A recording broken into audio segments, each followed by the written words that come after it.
nama saya Indira, calon guru penggerak Angkatan 6 dari UPT SMP Negeri 5 Pancarijang, Kabupaten Sidendreng Rapha. Kali ini saya akan melakukan supervisi akademik bersama rekan saya, Ibu Aisyah, guru matematika di sekolah ini, dan saya didampingi oleh pengajar praktek saya, yaitu Bapak Putu Santoso. Assalamualaikum Bu Aisyah. Selamat datang, Kakak. Ya. Materi apa yang akan Ibu bawakan nanti? Rencananya nanti saya akan mengajarkan materi sistem persamaan linear dua variabel atau anak biasa singkat SPLDV. Oh, sistem persamaan linear dua variabel ya. Tujuan pembelajarannya Ibu? Adapun tujuan pembelajaran yang ingin dicapai yaitu siswa dapat menyelesaikan masalah kontekstual yang berkaitan dengan sistem persamaan linear dua variabel menggunakan metode eliminasi dan metode simplifikasi. Jadi ada dua tujuan ya. Kemudian persiapannya untuk materi ini apa sudah siap, sudah mantap? Alhamdulillah untuk sarana dan prasarana sendiri sudah lengkap. LCD, kalau misalkan bermasalah dengan LCD-nya ada TV di ruangan itu, dan untuk lembar kerja peserta didik sudah siap. Saya juga sudah membagi siswa menjadi beberapa kelompok dari pertemuan masing-masing. Berarti sudah mantap Ibu ya persiapannya. Nah, kapan Ibu rencana akan melakukan pembelajaran? Rencananya saya akan melaksanakan pembelajaran pada hari Selasa di jam ketiga atau pukul 9.30 waktu Indonesia. Hari Selasa ya. Oh, berarti kebetulan jam saya pada saat itu lagi kosong, mungkin saya bisa masuk Ibu di kelasnya Ibu. Strategi ya, jadi kita masuk pada strategi yang akan Ibu ambil untuk perkembangan pembelajarannya bagaimana Ibu? Rencana pada saat pembelajaran saya akan menggunakan model pembelajaran berbasis masalah atau problem based learning PBL ya, karena sesuai dengan materinya sangat cocok menggunakan model berbasis masalah karena di situ kan akan menyelesaikan masalah kontekstual, masalah dalam kehidupan sehari-hari. Jadi siswa diarahkan bagaimana cara mereka untuk bisa menyelesaikan suatu masalah dengan menggunakan metode eliminasi dan metode substitusi. Adapun dalam penyelesaian masalahnya, karena siswa bekerja dalam kelompok, jadi saya berharap ada rekan sejawat yang bisa membantu teman-temannya yang mungkin kurang mampu untuk bisa memahami lebih cepat. Nah, jadi ada transfer ilmu dari si anak yang lebih bisa paham ke yang agak lambat. Ini berarti metode yang mungkin tutor sebaya Ibu ya, istilahnya. Iya. Ya, jadi anak-anak yang lebih bisa membimbing teman-temannya. Ya mungkin bagus juga karena mungkin anak-anak yang agak canggung ke gurunya bisa bertanya ke temannya. Iya. Saya penasaran Ibu, nanti mungkin bisa kita sama-sama ikuti pembelajaran. Boleh sekaligus mungkin ada masukan-masukan setelah Ibu mengobservasi kegiatan pembelajaran yang saya lakukan. Boleh. Oke Bu, terima kasih. Sampai ketemu di hari Selasa nanti Bu ya. Ya, insyaallah. Sekian hasil wawancara saya bersama Ibu Aisyah. Mungkin hari Selasa nanti kami akan melakukan supervisi akademik terkait materi yang akan Ibu Aisyah bawakan. Assalamualaikum warahmatullahi wabarakatuh.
Apa yang dibuat dari soal mereka? Oke, model matematika atau Matematikanya yang kedua, mendefinisikan persamaan variabel.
Ini nanti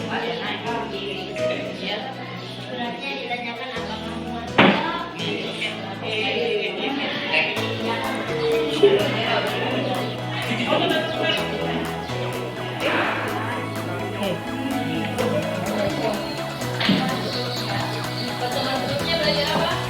Apa materinya? Utilization, linear dan modulnya. Linear dua variabel. Persamaan linear dua variabel. Oke, grafik.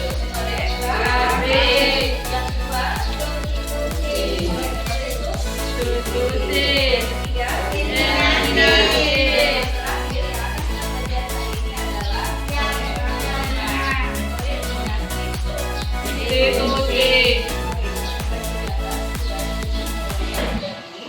yang pertama adalah apa? Sentosa linear dua variabel. Dikasih bentuk persamaan linear dua variabel. Yang ini sebelum-sebelumnya kalian sudah pelajari, ada soal cerita. Kalian buat apanya dari soal cerita?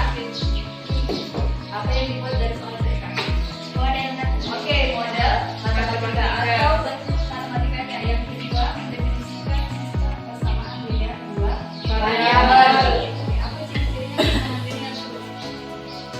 Sebelum belajar. Lupa. Apa ciri-cirinya persamaan linear? Ayo, nah. Itu ya. Apa? Lupa. Oke, coba perhatikan persamaan linear itu ciri-cirinya papan variabelnya berapa? Satu atau dua? Satu. Maka menunjukkan dalam bentuk SPL, DP. Kau perhatikan sekalian ya, toh? Tahu. Dan yang terakhir adalah menentukan penyelesaian. Misalkan ada sebuah bulan, buku. Sudah pernah toh? Assalamualaikum warahmatullahi wabarakatuh.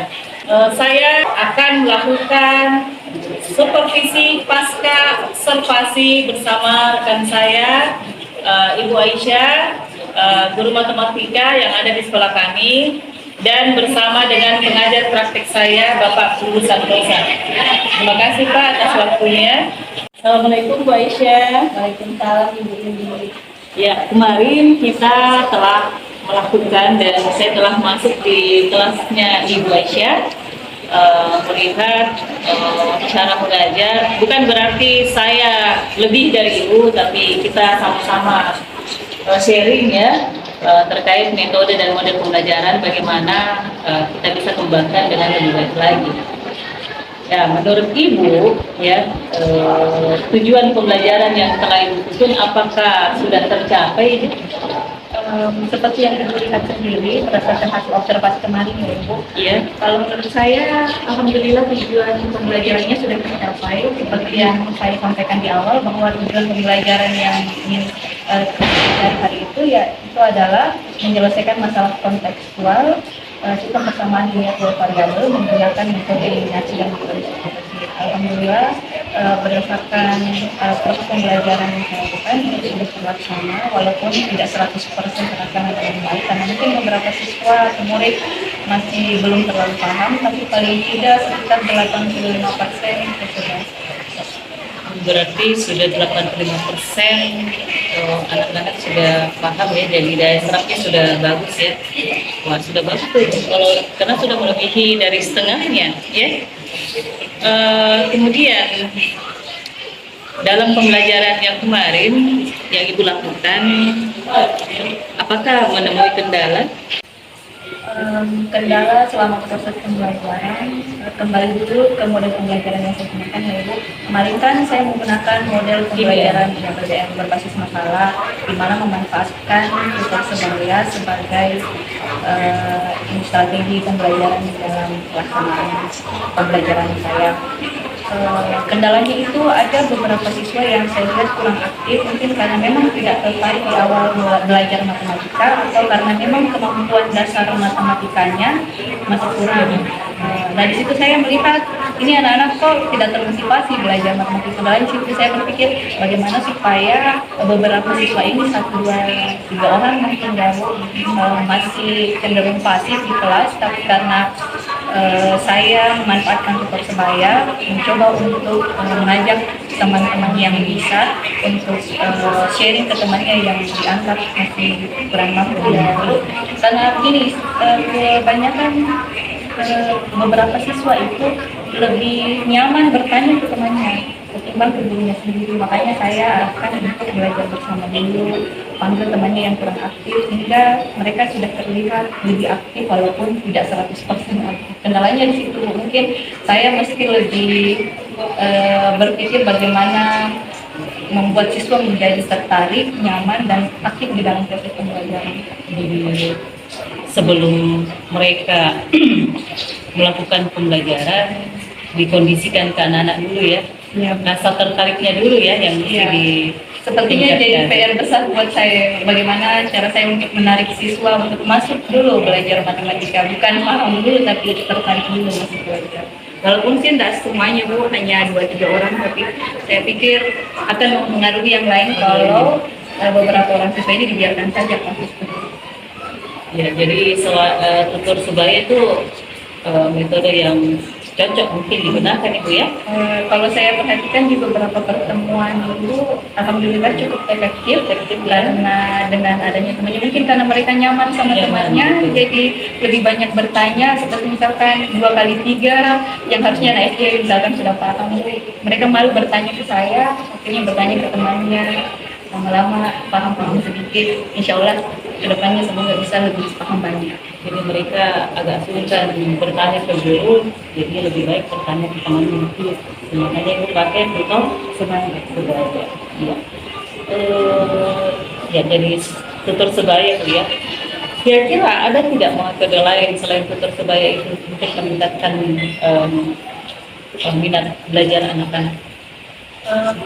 Sesuai dengan pertemuan kemarin itu, saya kan menggunakan beberapa media pembelajaran seperti PowerPoint, LKPD, yang di mana di LKPD-nya itu saya berusaha untuk memunculkan masalah-masalah kontekstual dan memunculkan ilustrasi-ilustrasi sesuai dengan yang sesuai dengan konteks dan konsep materinya. Jadi anak-anak selain bisa menerjemahkan soal cerita ke dalam matematika, mereka juga bisa lebih paham dengan adanya gambar-gambar mungkin. Karena saya sendiri secara pribadi suka belajar kalau lihat gambar berwarna-warni. Di sisi lain, kenapa saya lebih cenderung memberikan persoalan-persoalan yang kontekstual, karena kemampuan numerasi dan literasinya siswa ini agak rendah. Ya, jadi dengan memberikan beberapa soal cerita yang dimodelkan dalam bentuk matematika, selain untuk mengasah kemampuan literasinya, juga mampu saya diharapkan mampu meningkatkan kemampuan literasi. Nanti Mungkin memperbaiki dari segi numerasi dan literasi ya. Dalam prosesnya untuk mengembangkan ini, apakah tidak memerlukan guru yang lain untuk bisa berkolaborasi dengan guru lain? Misalnya mata pelajaran bahasa Indonesia untuk memajukan literasinya. Sebetulnya sangat diharapkan adanya kolaborasi antara saya sendiri sebagai guru matematika dengan mungkin guru bahasa Indonesianya. Kenapa? Seperti yang Ibu ketahui sendiri, beberapa siswa di sini jangankan kemampuan numerasinya secara bahasa Indonesia yang baik dan benar saja, untuk memahamkan siswa tentang untuk bahasa Indonesia mereka agak susah. Jadi mungkin mesti berkolaborasi dengan bahasa Indonesia supaya anak-anak dari segi kebahasaannya sendiri dulu sudah bagus, supaya ke depannya untuk mentransfer masalah-masalah kontekstual dalam bentuk matematika ini lebih gampang betul. Jadi berkolaborasi dengan guru lain. Saya perlu menarik juga ya. Rencana kedepannya bagaimana ya untuk mengembangkan program ini? Kedepannya saya berencana untuk mungkin di evaluasinya saya berencana untuk memberikan kuis-kuis interaktif seperti menggunakan kuisis. Ada juga yang saya sudah siapkan berupa live worksheet. Jadi ada LKPD yang anak-anak, cuma di sini kendalanya anak-anak kan harus bawa sampai di mana bisa langsung LKPD-nya sudah jadi, bisa anak-anak ketikkan di situ dan langsung muncul misalkan. Ya, menarik Ibu dari apa yang Ibu jelaskan tadi. Kemudian menurut Ibu, adakah yang masih perlu Ibu kembangkan untuk pembelajaran ke depannya? Kedepannya berdasarkan observasi kemarin itu dengan fleksibilitas saya secara pribadi, saya sebenarnya sudah merencanakan mungkin di evaluasinya. Saya berencana menggunakan kuisis dan live worksheet.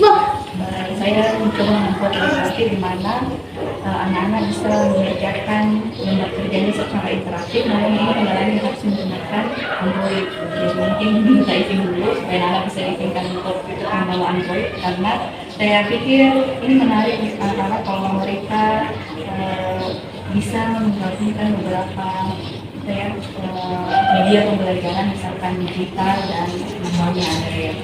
Di live worksheet itu mereka bisa mengerjakan KPD langsung secara interaktif, kemudian jawabannya skornya langsung muncul. Jadi seperti lembar kerja peserta didik di kertas, nanti harus dikerjakan di Kejadian lebih interaktif dalam belajar. juga ada beberapa game-game mungkin yang sebenarnya tujuannya untuk mengevaluasi, tapi tanpa ini secara langsung anak-anak bisa bermain dari dari media yang dipersiapkan, anak-anak bermain sambil mengevaluasi hasil pembelajaran. Jadi ada game-gamenya juga. Kapan Ibu mau rencana melaksanakan? Untuk evaluasi sendiri kemungkinan pekan depan. Tapi evaluasinya juga dilihat kalau misalkan materinya agak berat, mungkin game-gamenya dikurangi karena pembelajaran berbasis game seperti itu mesti memperhatikan juga tingkat kesulitan materinya. Tapi kemungkinan pekan depan saya akan menggunakan kuisis dengan paper mode kertas. Pekan depan ya. Mungkin saya bisa minta izin masuk lagi di pembelajarannya Ibu. Saya tertarik dan penasaran juga ya. Oke, mungkin cukup percakapan kita untuk kali ini. Semoga pembelajaran untuk kedepannya Ibu kita bisa bersama-sama lebih baik lagi. Bagaimana sekolah ini bisa lebih berkembang dan anak-anak juga bisa mencapai ketuntasan belajar dengan baik. Akan ditunggu sharingnya, terutama dalam pembelajaran berdiferensiasi. Saya sangat butuh ini referensi-referensi terkait pembelajaran berdiferensiasi. Ya, terima kasih Bu. Assalamualaikum warahmatullahi wabarakatuh. Waalaikumsalam.